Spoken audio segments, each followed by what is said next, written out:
Lots of cards fly under the radar of the greater Commander community. Sometimes a card is just so new that it hasn't really had a chance to actually properly catch on. Or sometimes a card is too old that we're all distracted with what's about to come up in the future that we don't look back and appreciate all of those things that came before. Or other times, just some of us don't even know that certain cards even exist in the first place. So today, we're going to help with that. We're going to help share the love for every Commander's most underrated card. I've already done a video about signature cards in which I looked at the top Commander of each color combination and discussed their most iconic move. But in this video, it's going to be all about the hidden gems. And I also decided that I'd go a bit farther with this one too. Instead of just looking at the top Commander of each color combination, here I looked at all of the data for the top 50 Commanders in the entire format to find their most underrated overperformer. That's right, it's secret tech for 50 decks. We're talking cards that you've maybe never even heard of before. These are cards that show up in like 2% of these Commanders decks, or 8%, maybe 15% at most. Things that just don't even show up on these Commanders EDH rec pages. But these cards pack a huge punch, or they can really grease the wheels for the strategies of each of these legends. And I'm sticking to budget-friendly picks too. I'm not going to go picking cards that are low in the deck data because they happen to cost like $35 or whatever. No, with just a couple of exceptions, the vast majority of the cards that I discuss in this video will be under $1. And even if you're not playing these specific top Commanders in the format, I still hope that you'll give some of these lesser known cards a look, just in case they happen to assist anything else in your Commander roster. Consider this 50 challenge the stats in one video. In fact, for some Commanders, I picked 2 cards because I just couldn't help myself. So it's a lot more than 50 actually, but these cards are really cool, okay? I just want to talk about them. Secret tech? Hidden gems? What does the data really show? Let's get EDH wrecked. Starting off our list as the number 1 commander in the entire format is the one and only Ur-Dragon. The underrated tech here, I was tempted to say Heartless Summoning to make your dragons even cheaper, but I actually like Bower Passage. Creatures with flying can't block our dragons? That's so funny, because creatures without flying can't block our dragons either. Attack steps go brrr. This is in less than 4% of the near 48,000 Ur-Dragon decks out there, and I just think it's splendid. Following the Ur-Dragon at number 2 overall, we have Edgar Markov. The secret tech card here should look pretty familiar, as it also made an appearance in that Signature Cards video. This is Mercadia's Downfall. 3 mana red instant, attacking creatures get +1/+0 for each non-basic land the defending player controls. I know I'm cheating by using it again here, but seriously, why are we not playing this card more? It's like one of my favorite red spells ever. It's only in 180 out of the 47,000 Edgar decks in the format. And okay, so how does that make it a signature card like I stated in that last video? I feel like that kind of pumping token effect is what makes Edgar so famously deadly, but I know that I cheated there, so here is a bonus one, Minions Murmurs. This card also doesn't even show up in enough Edgar decks to appear on his EDH rec page, even despite my colleague Matt challenging the stats on this card back in episode 86 of the EDH rec podcast. 4 mana black sorcery, draw a card, and lose a life for each of your creatures. Pact of the Serpent is a little bit of a better card, admittedly, but both of them are really great. You'll refill your hand really fast, which is exactly what this Mardu aggro deck needs. Anyway, Edgar is bonkers, and so are these spells. At number 4, we have the absolute rocket ship that is Y'shtola Knights Blessed. She just released last year, but she's already at spot number 3 in the format, 43,000 decks. That's wild velocity. She's famous, of course, for neat tricks with Curiosity and Snuff Out, but if the card Ophidian Eye spiked too high in price for you, then try Tandem Lookout. It's in 15% of her decks, and it soul bonds with her to do that same Curiosity and Ophidian Eye trick, where when Y'shtola triggers to deal damage to opponents, the Lookout trigger allows you to then draw cards for each person that she just pinged. The Lookout is not a non-creature card itself, but for $1, you could do a whole lot worse. And frankly, I kinda like that it also has a different tempo than the others here, where you can deploy the Lookout on an earlier turn so that later when you cast Y'shtola, she's immediately soulbound and ready to start drawing you some cards. Atraxa has fallen to number 4. That's wild. Now, of course, we should keep the perspective that EDH Rec is tracking data from the past 2 years, not all time, because we do want to see what current trends are with people's decks. But it is interesting that Atraxa was staying at the top spot for so long, only to have now fallen down to spot number 4 over the most recent 2-year period. Anyway, this is a hard legend to pick a single card for, because her nearly 42,000 decks are famously built in so many disparate ways, Super Friends, Infect, +1 counters, but I think I'm gonna name name slip out the back as the hidden gem here. It's in just 1.6% of her decks, and it's an extremely powerful defensive maneuver, dodging destruction, bouncing, exile, while also giving her a +1 counter so that she can start beating face by just proliferating herself and making herself huge. Atraxa is a high-profile target, so a defense card that helps her out a lot, I just kinda like, regardless of which strategy you're going for. At number 5, we have Krenko Mob Boss. Because Krenko is so often built as a very budget-friendly commander, I'm kind of stretching the underrated card here. This one's about $4 rather than the other ones costing like $1 or less. But here, I have to pick the Great Train Heist. Only 6.8% of the 41,000 Krenko decks are playing it, and this card is just a Swiss Army knife that can double up combat, it can generate treasures, it can catch opponents off guard with first strike and a buff. All of the modes on this spell are good, even if you're only doing 1 or 2 of them. There really isn't a bad time to have this card in hand, so Krenko players, go nuts! Next up, we have an OG Precon commander, Kaalia of the Vast, at rank number 6. Giver of Runes and Reconnaissance are too expensive for me to pick as the overlooked cards here, so for Kaalia, I think I'm gonna have to pick Earnest Fellowship. It's in 0.5% of her 37,000 decks. It's a 2-mana enchantment that gives each creature protection from each of its own colors. Kaalia is suddenly untargetable by 3 colors, including 2 of the best removal colors. She's hard to block, and so are all of her dragons, demons, and angels. Blasphemous Act won't kill your commander anymore. It's pretty cool. But if you're not feeling this one, if you think protection's too much of a headache, then honestly, maybe even a common card like Bitter Reunion could help her out here too. 2-mana enchantment that lets you discard a card to draw 2, filter your draws, that's nice, but you can also pay 1 mana and sacrifice it to give your stuff haste. Making sure that you can swing with Kaalia right away to get those creatures into play ASAP is pretty important. This is never really a dead draw, and I like it a lot for decks that are this aggro. At rank number 7 is the Gaslighter Supreme, Ms. Bumbleflower. Senorita Margarita is here, and for her, Kroos Defense Contractor feels wildly low to me, in only 6% of her 34,000 decks. Whenever you put a counter on another person's creature, which is what Bumble does all the time, Kroos will tap and goad and give trample to that creature until your next turn. Now your politics isn't just politics, you're also making that thing a huge problem for every other person. But also, echoing the Ur-Dragon, I mean, Bower Passage is also really cool here too, because Bumbleflower is granting flying, and that allows Bower Passage to mess with flying stuff there, and the new Bender's Water Skin belongs in this deck too, because it untaps every turn. What a great mana rock, and okay, no, I gotta stop. Ms. Bumbleflower has a lot of cool tricks. I think that Kroos is really cool, but take your pick of these. All of these cards can help her out in huge ways. Ms. Bumbleflower is a really ridiculous commander. Sauron the Dark Lord is rank number 8 with 34,000 decks, and here we're choosing Shadowgrange Archfiend. With Sauron, we often want to trigger that mini wheel effect when the ring tempts us, and when we do wheel our hand, we can cast Shadowgrange Archfiend for its madness cost to make each opponent sacrifice a creature and leave us with an 8/4 body. The life payment on the madness cost looks scary at first, but the fiend gains that life back, so yeah, I'll take that any day.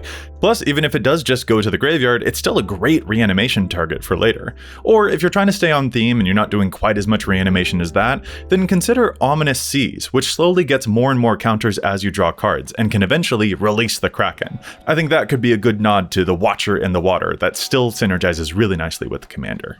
Number 9, Vivi Ornithir. We already know he's amazing with curiosity effects, each ping drawing you extra cards. We also know that Sigil of Sleep triggers off of his damage and bounces enemy creatures too, so I'll go a smidge further afield. Noirok's Stealth Suit is in 140 total of the near 34,000 Vivi decks. This equipment gives Shroud, even at instant speed if you need it in a pinch, and it's less than $1. Vivi is a known public enemy number 1, so you'll need a lot of extra protection for this guy if you want to keep him on the field. Pantlaza Sun Favored comes in at number 10, and I only just found out about the card Go Ninja Go, which will both blink Pantlaza, or another big dino, for more discover triggers, and will nuke an enemy creature while we're at it. Not bad for a 2-mana sorcery. It's kind of awesome. Only 167 of Pantlaza decks are trying it so far, but hey, maybe that card is too new, right? Or maybe that's just not a crossover that you love for your in-universe dino deck. So in that case, get your hands instead on Touch the Spirit Realm, an O-Ring effect, or a card that you can channel for 2 mana from your hand to blink something. This is a really good way to trigger Pantlaza, and it's a great removal effect to discover into. That one's in 1,200 of the 33,000 Pantlaza decks, so just 3.6% inclusion there. Give either one of these a shot, I think you'll be pretty happy. We've got 40 more to go, but let's pause real quick for some shoutouts. First, an enormous thank you to Dragon Shield for supporting the channel. Their new Dragon Lock deck boxes are so incredible. Compact, a really nice slide in the front to show off your commander or your favorite art, a very, very secure magnet system, plus convenient indents in the deck boxes so that taking your deck out of the box is a really simple grab rather than, having to tilt the box and trying not to spill things everywhere, that type of situation. And I think that tech also extends to all of their products. It's a really nice nod to quality. Their Dragon Vault 2 is really convenient to carry your deck boxes around in the same super secure magnetized way. The latches fold in a way that really guarantees that those cards and those boxes are not going anywhere. Oh, and Dragon Shield makes sleeves too, and they're great. I love the new guild sleeves showing off your favorite color combination, but they also just released a new feature on their sleeve crafter where you can make black bordered custom sleeves too, which is a really chic touch. Protect your cards with only the best at dragonshield.com and use code EDHREC, all lowercase, to get yourself a discount. That's dragonshield.com, code EDHREC for a discount.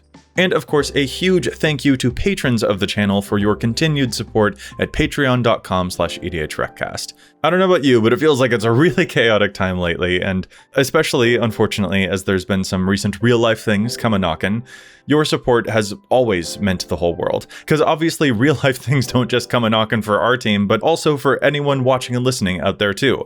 Like, that's pretty crazy. So your backing, your encouragement, your assistance there, even amidst that type of tumult, is just really, really impressive. I wish I could properly convey just how much it is appreciated. And even if you're not on the Patreon, even little engagements go a long, long way too. Liking, subscribing, all that jazz. If you want to take a peek at the Patreon, there's exclusive videos and exclusive data reports, like behind the scenes stuff, as a thank you for contributing, plus perks like the Discord access too, if you want to get some deck feedback or bounce some ideas around with other like-minded folks or chat with the team. Again, that is patreon.com/EDHRECcast. And of course, I gotta shout out a patron too, so Bran Flakes, this one's for you. I suspect your username there is not the name on your birth certificate, Bran Flakes, but I am curious whether you happen to know my pals Honey and Reese. That's Honey Nut Cheerio and Reese is Puffs. Let me know if they're acquaintances of yours. Anyway, thank you so much, Bran, for being a patron. All right, back to it. Teval the Balanced Scale is next at rank number 11, and we're going here with the back half of a Troll Druid, the Echoing Equation spell. This spell is amazing. Turn all of Teval's zombies into non-legendary copies of another creature, make tons more Tevals, or turn them all into Sir Conrads or whatever. This card is a high key beating, and it absolutely deserves more love than just 3% of all of the 33,000 Teval decks out there, especially for a commander like this, which needs ways to turn all of its value engines into proper win conditions. Lathril Blade of the Elves is also Lathril rank number 12. In that previous video about signature cards, I named Fallen Ideal as Lathril's signature because I was trying to be clever, but that's also just a good underrated card for her too. A 3-mana black aura that sacrifices your elves to power her up, which then gets you more elves when Lathril's buff self smacks opponents upside the face. That's very on brand for this commander, but it is also kind of a more unique card. So yeah, I was being self-indulgent in that one. To make up for it, here's another underrated hidden gem pick for Lathril. No one seems to play Elvish Clancaller. It's just a 2-mana elf anthem creature. It has another ability too that doesn't work in EDH, but who cares? It's a 2-mana elf that gives all of your elves +1/+1. Less than 5% of Lathril decks are playing it, but a cheap elf that pumps things up? That's kind of this deck's whole deal, right? So give it a chance. Giada Font of Hope is at rank number 13 with 31,000 decks, and how did I not even know the card Angelic Sellsword exists? 5-mana 4/4 Flying Vigilance with more abilities, rest in peace Sarah Angel, and when other non-token creatures enter the battlefield you get mercenary tokens, and when this creature attacks, if it has 6 power or more, which it will, have you met Giada, you'll draw a card. This is so simple, and it costs 40 cents to buy. I think Giada players would get a kick out of it. I also think that Giada players ought to play Avatar's Wrath and Brave the Elements more, if I'm being honest. But if you're in search of a budget-friendly angel, then yeah, Angelic Sellsword will beat down opponents and gum up the ground with blockers and draw you cards. That's incredible. Let's go. Number 14, the Wise Mothman. You're getting another twofer here, because Hollow Merc Siege is slowly creeping up in the numbers. It was lower when I started this project, but now by the time I'm finally recording this, it's in about 20% of the 31,000 Mothman decks. Once per turn, when you put a counter on a creature, Hollow Merc Siege will draw you a card, which means that Mothman could be drawing you a card every single turn from those rad counters milling into your +1 counter triggers.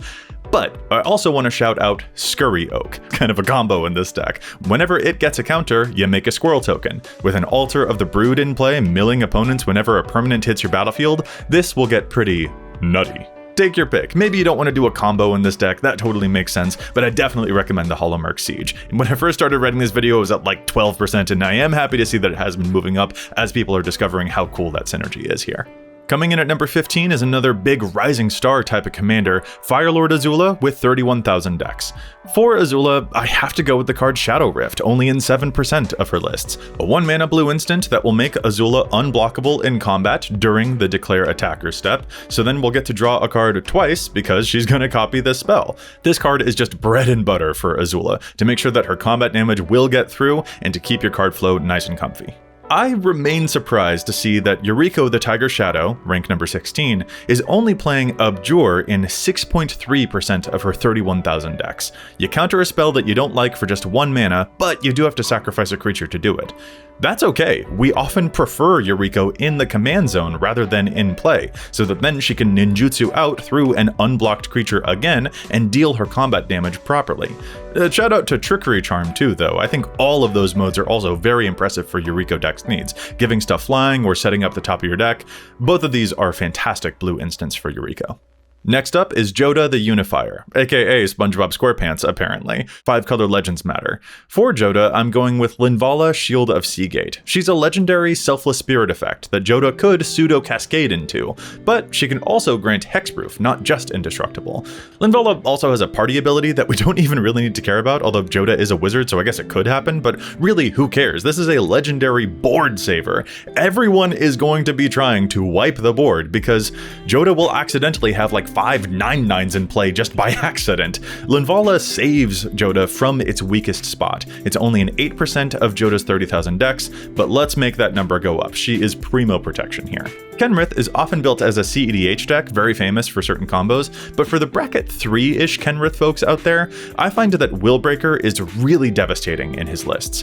Give a creature counter and then oop, Willbreaker says that creature's mine now. It's in just 6% of Kenrith's 30,000 decks out there. But also, while I'm here, Tainted Remedy is hilarious in these lists because it turns Kenrith's life gain effect into a win condition to chunk people for 5 life at a time, but that card's $8, so I won't make it my official pick. But yeah, these are both very funny for Kenrith decks that are looking to win in non-combo ways. Rank number 19 is Nekusar, and Edge of Eternities gave him a card that I feel like we all missed, Entropic Battlecruiser. This is a Miirym effect, dealing damage when enemies discard cards, and those types of effects are hugely popular in Nekusar already. This one just needs to be stationed for at least 1 point before it starts dealing the damage. That's easy to do here, and it does 3 damage instead of 2 damage per card that enemies discard. Entropic Battlecruiser costs a quarter. I feel like it's really worth it here. Now this is a newer card. Nekusar has 30,000 decks in the database, but only 18,000 of those have been created or updated since Edge of Eternities came out, so this card is only eligible against that population, not against the full 30,000. But even then, Entropic Battlecruiser is only showing up in 5% of that population, and I do think we could increase that. This card feels right at home in Nekusar. Ulalek, Fused Atrocity, the 5-color but also colorless Eldrazi Mander. Hear me out. I think Brutaclad is underplayed here. Ulalek helps you copy your Eldrazi spells and their triggered on-cast abilities. Copies of creature spells will become tokens on the battlefield. Brutaclad is not an Eldrazi itself, but it will help you pump out extra copies of those tokens. All of your Eldrazi Scions and Spawns, now they can all become token copies of that 7-drop that you just Ulalek'd. Brutaclad is in 37 total of the 29,000 Ulalek decks in the EDHREC database. This might be overkill, I admit, but dang does it put a smile on my face. But also before I go, Glimpse the Impossible is also fantastic, a red spell that either impulse draws you cards or makes Eldrazi's, like that's brilliant. That should be played in a whole lot more places, not just this deck. Baylen, the Naya bunny that taps tokens for various effects, shows up at rank 21, and I like Smoke Spirit's Aid as the hidden gem here. You put a bunch of smoke tokens on enemy creatures, but you still control those aura tokens, which Baylen can then tap at their leisure. And even if those enchanted creatures die, the smoke tokens will grant you treasures on the way out. That's even more tokens for us, hell yeah. This one's in only 300 total of Baylen's 29,000 decks, but it's pretty rad.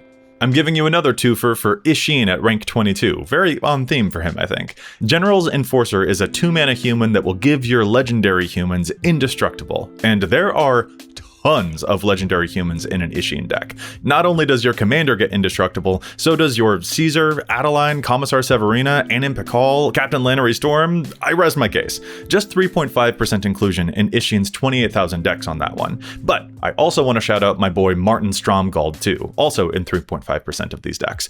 Martin Stromgald is actually a $5 or $6 card right now, so be aware of that, but he provides a hilarious pump per creature that you're attacking with, which I think Isshin would be happy to double. And this card is just 4 mana. And Isshin, who is famously very, very fast, that's kind of the top of the mana curve. So I find this to be a really great win condition option because it doesn't stress out your mana curve too much in this deck.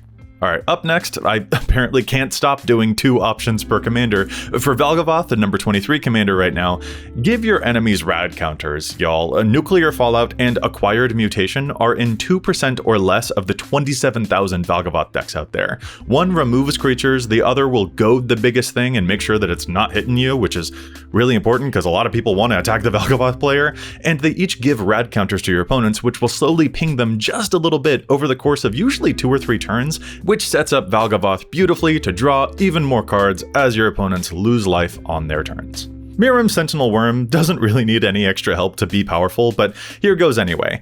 Cryptic Gateway is in 2% of Miirym's 27,000 lists out there, and it's absurd here. 5 mana artifact, you tap 2 creatures that you control to put a creature into play from your hand for free. Miirym will then copy that creature. And hey, look, now you have 2 more creatures. You can tap them to put another dragon into play, which Miirym will then copy too. Since this deck is usually full of Elemental Bond and Garruk's Uprising effects that will let you draw cards every time you do this, you're basically dragon storming off when you have Cryptic Gateway in play. And since a lot of Miirym decks play things like Terror the Peaks or Dragon Tempest or Scourge of Valkas effect, dealing damage just as these creatures all begin to enter, you don't even care that these creatures are tapped because you won't need to attack. Your opponent's life totals are going to melt anyway. For Toph, the first Metalbender at rank 25, I've got to go with Twitching Doll, a card that I had previously completely overlooked for her. It turns out Twitching Doll doesn't just care about its own nest counters that it accumulates on its own, it cares about all counters it's carrying. So with Toph's Artifact Earthbending, we can load up the doll with some extra counters, then sacrifice it for an army of spider tokens, only for the doll to then come right back into play and we can threaten to do it all over again. This could be a simple mana dork, or it could be a solid plan B. Shout out to Levi Perry who helped me out with this project for pointing this card out to me here. I think it's so clever. One more shout out, this show is also brought to you by Cardsphere.com. Cardsphere puts the trading back in trading card game, a fantastic site where you can trade off cards that you're not using for cards that you want. If you're looking for cards, instead of going and searching for a whole bunch of things that you're after, instead you can put up a list of cards that you want in the editions and conditions that you want, and set your own maximum price that you're willing to offer for those cards. And then people who are looking to trade off those cards will come to you and can send you a card if they like your offer. I was actually at my LGS the other day just buying a board game, and I heard some players talking about Cardsphere, just nonchalantly kind of gushing about how cool of an experience it was, and in particular they were talking about how good Cardsphere is about resolving problems that can sometimes come up with, like, you know, shipping errors or things like that. Like someone was saying, oh, I never actually received this card that I was expecting, so I submitted a help ticket and they helped me out instantly, that sort of thing. That was such a cool thing to just randomly overhear, and I think that that really speaks to the commitment that Cardsphere has to making sure that users are protected in their trading experiences. So yeah, hearty recommendation to Cardsphere. Get trading now at cardsphere.com/EDHRECast. Whew, we're halfway through. Rank number 26 is Chatterfang, which famously will combo off just by sneezing. If you don't like combo though, then maybe Insidious Roots at 15% is a budget version of those other ultra useful effects in Chatterfang, the ones that let your tokens become mana. Jaheira, Cryptolithrite, Springleaf Parade, and Earthcraft are all better at that job, letting your tokens tap for mana, but those are also a lot more money to get, so Insidious Roots could be a good way to get you that type of effect without breaking the bank. Kefka's up next, a wild commander making your enemies discard so that you can draw more stuff. This is kind of boring, but Planar Incision is my pick here. It's in just 15% of the 26,000 Kefka deck so far. It blinks Kefka to repeat that ETB effect, which is so strong. That's why so many other blink spells are already so high up on Kefka's page. This is just another one, and frankly you do want as many of these effects as you can. You'll draw so many cards as you do. It's a little redundant, but that is what makes this commander so powerful. Even more Final Fantasy villains villainy is up next. Rank 28 is Sephiroth. In the Signature Cards video, I praised the Malakir Rebirth type of effects that bring Sephiroth back onto the field if he would die, because they're so strong. It positions you to potentially get multiple Sephiroth emblems if you play your cards right. I really should have highlighted the card Forsaken Miner though, because that's one that comes back from the yard as Sephiroth commits a crime. That is so bespoke to what this commander is up to. So Forsaken Miner should have been my pick for Sephiroth's signature card, but anyway, for an underrated card to highlight here, maybe I'll go with my favorite sacrifice outlet ever, Spawning Pit, in just 6% of Sephiroth's 25,000 decks online. 2 mana artifact, you sacrifice a creature to get a charge counter, and you can pay 1 mana and remove 2 charge counters to make a 2/2 token. Free sacrifices, and if you end up needing a few extra creature tokens that you can then also sack, this thing will make them for you, so then you can get those last few aristocratic pings that you need. It's $2 and it's extraordinary. Wizards, please reprint this just so that you can finally make the spawn token along with it, because that token doesn't exist yet, and I want to see what it will look like. Moving on to rank 29, hello, it's Bello, a fine fellow whose magic is yellow.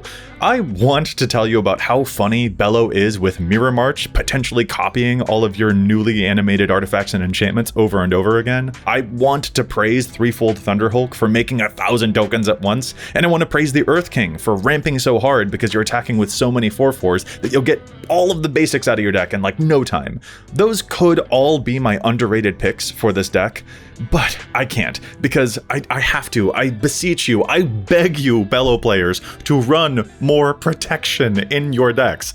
25,000 Bello lists, and only 7% are playing Defend the Rider. Only 12% are playing Tyvar's Stand. Only 20% playing Collective Resistance. Bello players, your commander is the glassiest glass cannon in the world. One removal spell, and suddenly your entire board stops being alive and does nothing. Protect your trash panda, please.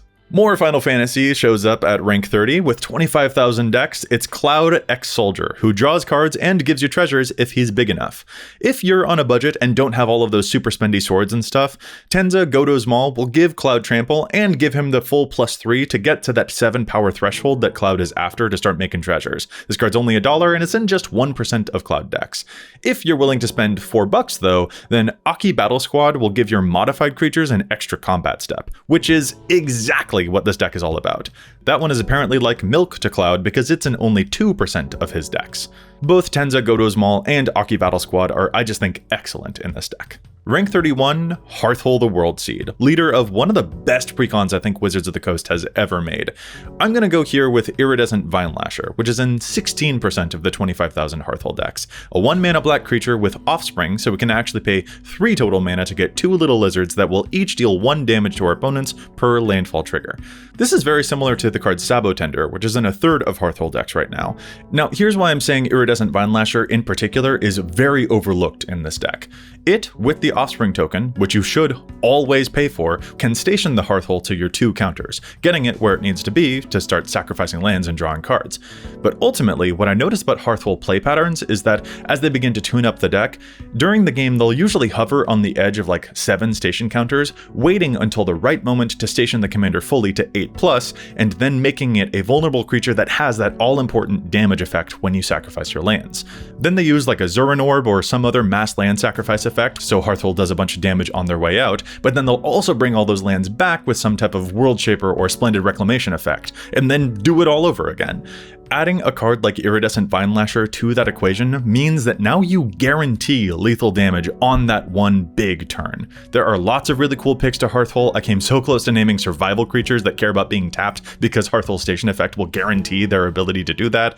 But yeah, Vine Lasher is basically Perforos for lands, so 16% feels really low here. The Necrobloom is next, another lands deck. I'll keep this one simple and short. Lethal Scheme is in only 1% of Necrobloom's 25,000 lists, and it's bug nutty here. Each creature you convoke to cast Lethal Scheme will connive, so then you can draw and discard up to 4 times. That means you can dredge 4 times, even by just discarding the same land over and over again and using Necrobloom's dredge effect. This is interaction that fills the yard, you proc leave the graveyard effects, it's a gorgeous piece of tech here. There are 24,000 20,000 Esika decks out there, or rather Prismatic Bridge decks out there, making this the rank 33 commander right now. Here I'm going to name several cards that I think are vastly overlooked. Paradox Haze is admittedly $4, but it's in only 15% of Esika decks, and it gives you an extra upkeep to trigger the Prismatic Bridge again to cheat even more stuff out. Or, if you want a definitively budget version, Shadow of the Second Sun is $1, and only 5% of Esika decks, a 6-mana blue enchantment that will give you another beginning phase at the end of your turn to draw you a card, untap your stuff, but it also will give you that extra upkeep to Prismatic Bridge out even more stuff. Or, Sphinx of the Second Sun is $1.50. It's in 14% of Esika decks, and it does the same thing. It will also give you an extra beginning phase at the end of your turn to trigger the bridge again and draw cards and untap all your lands. Any one of these cards will get you more of exactly what you're after in this list. Hashaton has just under 24,000 decks at the time I'm recording, putting him at rank number 34. And what a doozy of a commander. Every creature that we discard, we can make a zombie token copy of it. Hashaton is a very well-known powerhouse, even in the CEDH sphere. Nesting Dovehawk is too expensive for me to suggest, so I'm going to name Riptide Gearhulk as a very important creature for Hashaton to tokenify, copy, or reanimate. It's in just 12% of Hashaton decks right now. It disrupts a piece on every opponent's board, and Hashaton will make it into a 4/4, so then this card's natural double strike and prowess means that it doesn't just disrupt your opponents, but it could also form a pretty meaningful combat win condition if the game comes down to that. If you're playing a combo version of Hashaton, I think you'll still appreciate this card as good interaction, and if you're not playing combo, you'll appreciate both that interaction and this card's competency as a great beater that will help you close out the game once you've gotten control of the board. Rank 35 is Hawkball of the Surging Soul, another entry for one of the best precons that Wizards has ever made. If you don't have that $15 Raise the Palisade to bounce all non-merfolk, that's cool, I got you. The new Summon Leviathan will do the same thing, and it's in only 17% of eligible Hawkball decks right now, which is to say the 16,000-ish Hawkball decks that were built or updated since the Final Fantasy set came out with the Summon Leviathan card. This is a 6-mana, one-sided wipe that also starts to draw you cards. Don't mind if I do. Rank 36 is Flubs the Fool. Flubs is a tough one to pick underrated cards for. He's sometimes built as Storm, the Cheerios, Landfall, especially with Valakut related cards, or as like a Slime Against Humanity type of deck. Those don't all converge, and not only that, but Flubs is also very all or nothing. His turns are often super long and not even necessarily deterministically going to win, so playing against Flubs can also be kind of a strange experience. I'm torn here. On the one hand, I want to recommend Ghostly Pilferer or perhaps News Constrictor, which will allow you to discard cards at will. This could help you out with the important Flubs math, where you want no cards in hand so that you can continue to draw as you cast stuff. Getting stuck with 2 cards in hand is very awkward and will stall you out in this list, so an outlet like that could be pretty helpful.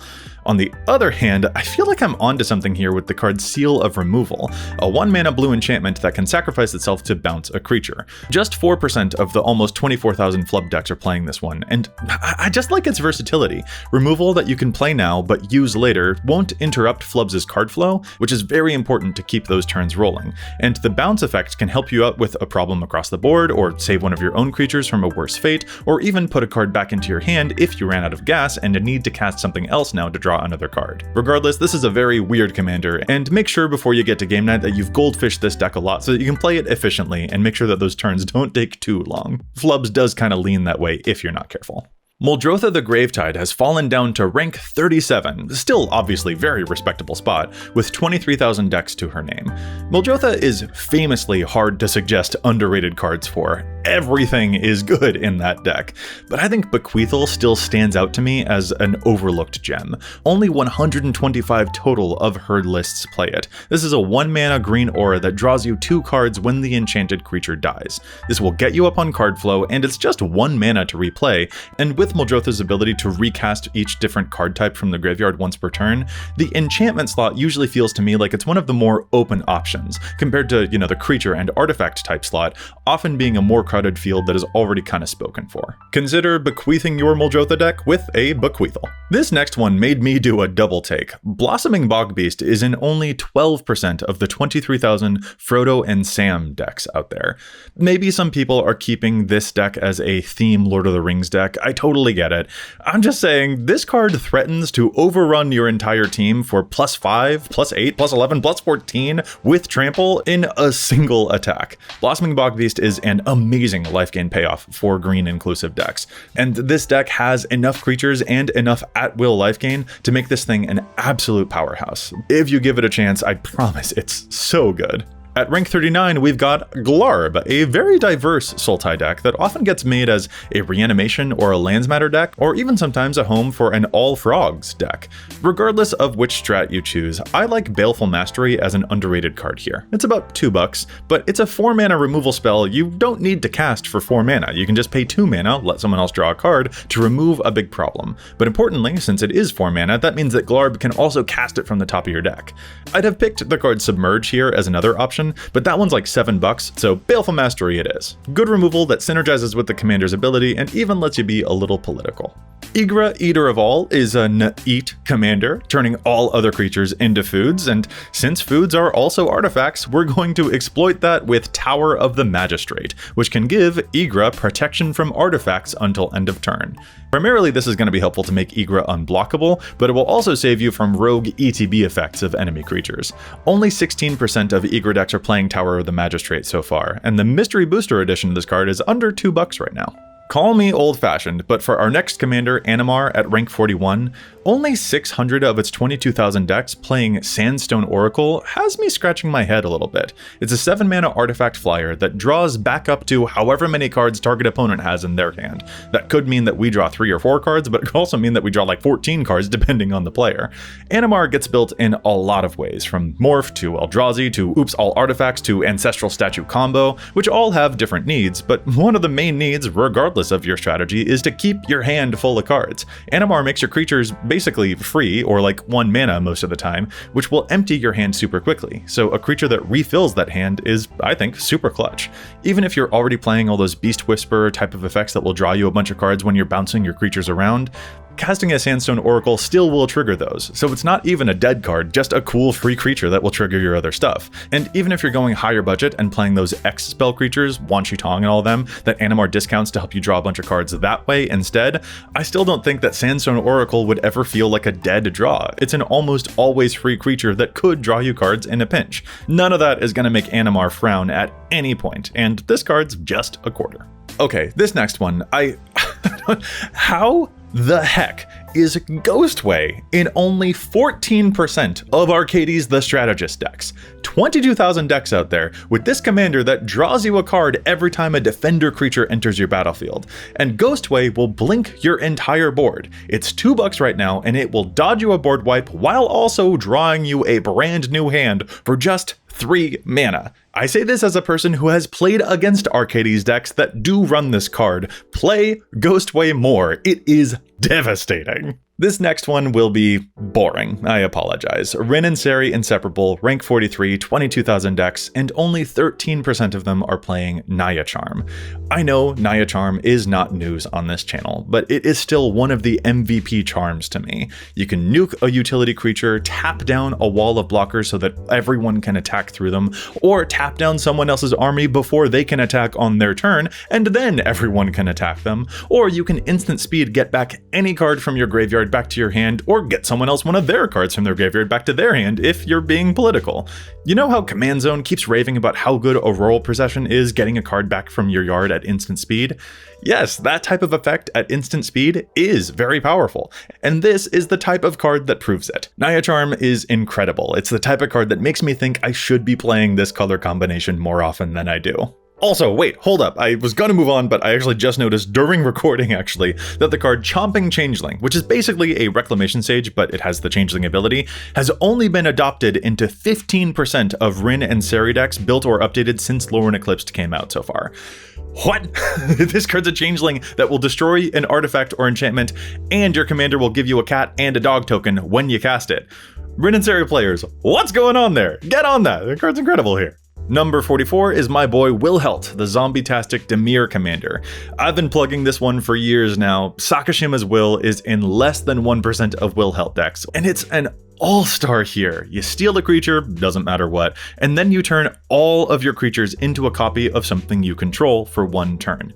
If that's a zombie lord that you're copying, suddenly all of your zombies are coat of armsing each other for an enormously lethal swing. Or if you make them all copies of a zombie that has a death trigger, your opponents are about to be in real big trouble for that too. Or if you make them all copies of Wilhelt, then they'll all die to the legend rule, but each one of them will see non-decayed zombies dying and make that many decayed zombies, which means a bazillion tokens for you at the end of it. Sakashima's Will invites you to be clever and calculated, and it makes some of the coolest GG moments that you'll ever see in a game. Gotta give it up for Sakashima's Will Helt. Hail Caesar! Hail Kaisar! The Legion's Emperor here has climbed up to rank 45, a Mardu token-tastic time that is very similar to the way that Zergo Stormrender likes to play, often depleting opponents in a death by 1,000 cut sort of way with all of those tokens entering and exiting all the time. The new card Kinbinding is so new that I feel maybe it's cheating to name this, but fewer than 8% of Caesar decks built or updated since Lorwyn Eclipsed came out are playing it, and this card's just gas. Kinbinding buffs your team for each creature that has entered the battlefield under your control this turn, and it gives you a free token in combat to make sure you're getting at least one buff. This will turn all of your 1/1 combatants into like 4/4s minimum, and often much more than that, because so many of the cards in this deck make tokens when they attack, including your commander. But also, I think the card Martyr's Cause would be worth a mention here too. It's less than $1 and in less than 1% of Caesar decks so far. You sacrifice a creature to stop all damage to a creature or player from one source.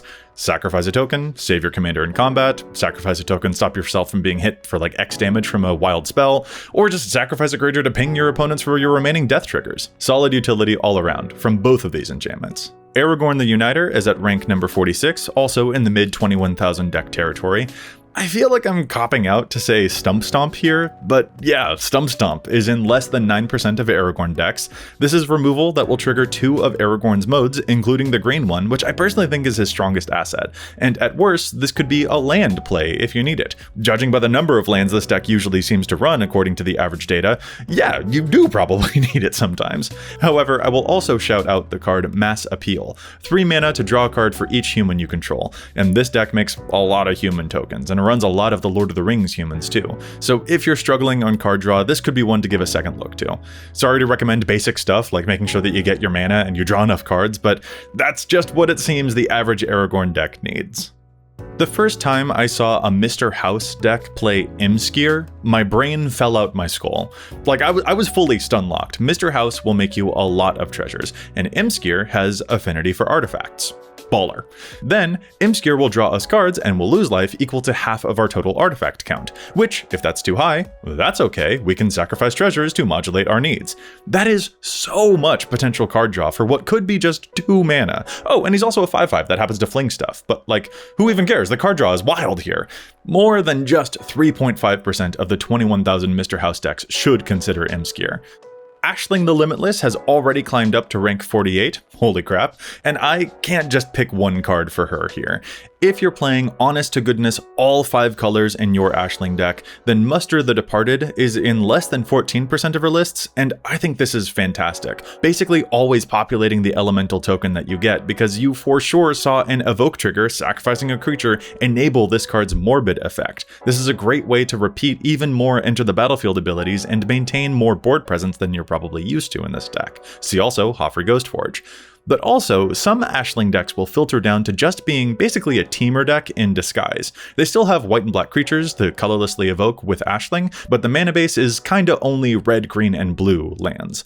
In that case, Muster the Departed wouldn't be as useful for you, so then an elemental that I think could warrant another look is Havoc Eater. Evoke this one in, and on entry it will goad 3 creatures. Preferably, this one should target the second most important creature from each of your opponents. Then it will sacrifice, Ashling will make the copy, and that next one that enters from Ashling's trigger will goad 3 more creatures. This time you pick the number 1 biggest creature on each opponent's boards, or the same things that you just picked if you really need to, and Havoc Eater will get huge for that. And of course it has flying, and Aisling will have given this token haste, so you can go kapow right away. Or, you know what, Up the Beanstalk is pretty nuts in this deck too. I'm having the Ms. Bumbleflower problem all over again. There are so many cool cards that you could play in this list. Aisling is wild, y'all. Our penultimate commander for this video is Breya, rank 49, also at about 21,000 lists here. Breya is a lot like Gave, Guru of Spores, where she's home to like a bazillion combos, Mystic Forge and Sensei's Top with a cost reducer to draw your whole deck, Shroom and Sculpting Steel for infinite revive and death triggers, so any artifact pings that you have along the way will melt your opponent's life totals to 0, Nim Deathmantle with Ashnod's Altar or Krark Clan Ironworks, giving you infinite mana so that Breya can infinitely burn your opponents with her own activated ability, Sword of the Meek and Thopter Foundry with Time Sieve for infinite turns. So yeah, Breya kinda combos with a ham sandwich, right? But not everyone wants to build Breya as combo, so that makes picking an underrated card tricky. Regardless of your strategy, you can always use good interaction and removal. And ever since I stumbled across Demonic Junker, I've been kinda like, how did we all miss this one? This is actually really good. Demonic Junker is a 7-mana vehicle, but it has affinity for artifacts, so we can actually usually just cast it for 1 black pip. And it destroys up to 1 creature per player when it enters. We don't even need to care about its other text or ever crewing it, like who cares? This could be a 1-mana card that will nuke 3 creatures, and it's great to sacrifice or blink or reanimate. I know Breya can also sacrifice artifacts to snipe enemy creatures herself, but she can't hit everything, and we don't always want her to have to use her ability that way. I think we all just kind of collectively overlooked Demonic Junker because it was from Aetherdrift, so it's only in like 4% of the Breya decks that have been built or updated since then. But a potentially 1 mana to destroy 3 enemy things and even destroy some of our own stuff if we needed to, that we can blink and sacrifice and get back from the yard and manipulate, and which will trigger our other Artifact Matters cards, this is all very, very impressive for a 50-cent piece of cardboard. And lastly, my old paramour, Miirym of Clan Neltoth at rank number 50. A very fitting end to this video for me personally. I love that Golgari nonsense. Longtime viewers already know what's coming. Mitotic Slime is my all-time favorite hidden gem for Miirym of Clan Neltoth. As always, I gotta shout out my buddy Aaron Radney for putting me onto this one. Mitotic Slime is a 5-mana 4/4 creature that will split into 2 2/2 tokens when it dies, but then those tokens will also each split into 2 1/1 tokens. In total, that's 7 bodies. That means 7 experience counters, 7 aristocratic pings, 7 cards drawn from a Yawgmoth or a Moldavine Reclamation, 12 total cards milled from Altar of Dementia, 14 mana from an Ashnod's Altar, and we get to repeat all of that again when Miirym revives the slime at end of turn. It's in less than 5% of Mirren's 21,000 decks online. Really excellent, but also really subtle, really understated. Your opponents won't know what hit them. A perfect candidate for secret tech in your Aristocrats deck. And those are hidden gems for the top 50 commanders in the entire format. That was a lot. Thank you so much for sticking with me for that whole video. I hope that you found yourself a great card to consider for at least one of your decks, or again, even if you're not playing any of these top commanders specifically yourself, I bet that a couple of these cards still might be interesting to at least consider for some of the other decks that you like to play, or perhaps stuff that your friends like to play in EDH. Cards get overlooked and steamrolled in the data all the time for all sorts of reasons, so it's always awesome to give more of them their due. Thank you to patrons, thank you to Dragon Shield and Cardsphere for sponsoring the channel, thank you to Levi Perry for helping me out with this video, and thank you for watching. And until next time, remember, EDH wreck your deck before you wreck your deck.